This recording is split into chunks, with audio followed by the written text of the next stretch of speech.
A week with no blood of my blood, but that doesn't mean we don't have any new info about what's going to happen in the season finale.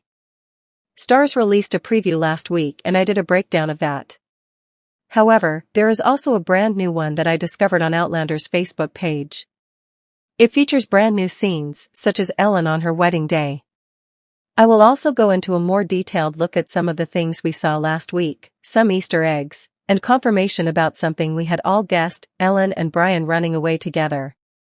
Let's discuss it all. First, we should go over some of the details of the episode 10 preview, and then I'll show you the new stuff from the new trailer. The episode 10 preview starts with scenes of Julia and Henry in the future. Right before they accidentally time travel as a couple, they decide to go to Ines as a sort of escape. They buy train tickets, and there's this incredible little Easter egg on the tickets that I hadn't noticed last week. I couldn't believe it when I looked again.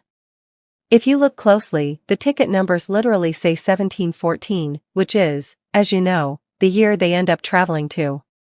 I love that they included this little detail, it's such a magical touch.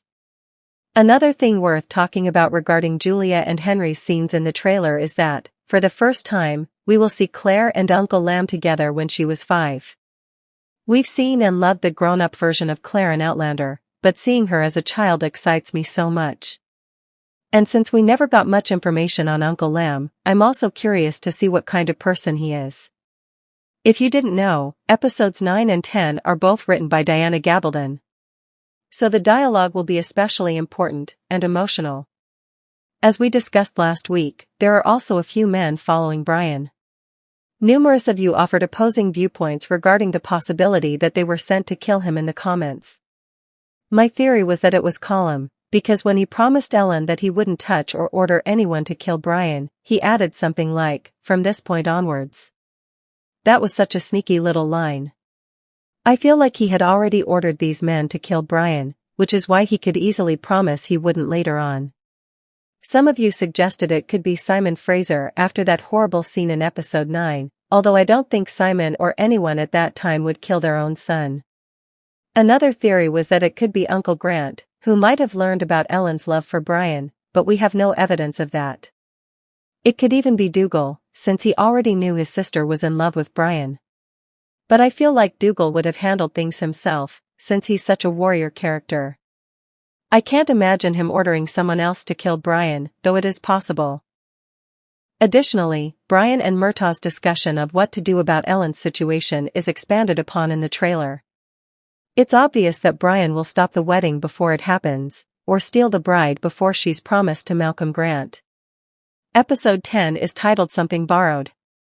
I may be wrong, but as far as I know, the something borrowed, something blue tradition dates back to the 19th century, so it may not have existed in this time. I feel like the title refers to Brian borrowing the bride. Additionally, as I hinted at the beginning of this video, we are aware that Brian and Ellen will flee. If you've checked the Blood of My Blood Season 1 soundtrack, the penultimate track is called the Bothy. A bothy is a sort of shelter, usually left unlocked for anyone to use free of charge, especially in remote areas of Scotland. Since there's a 7-minute-long track with that title, it likely means Brian and Ellen run away and take shelter in one of these buildings. What do you think about this? Please inform me in the comments. Don't forget to post your ideas down below. Additionally, check out this video if you want to watch something about Season 8 of Outlander.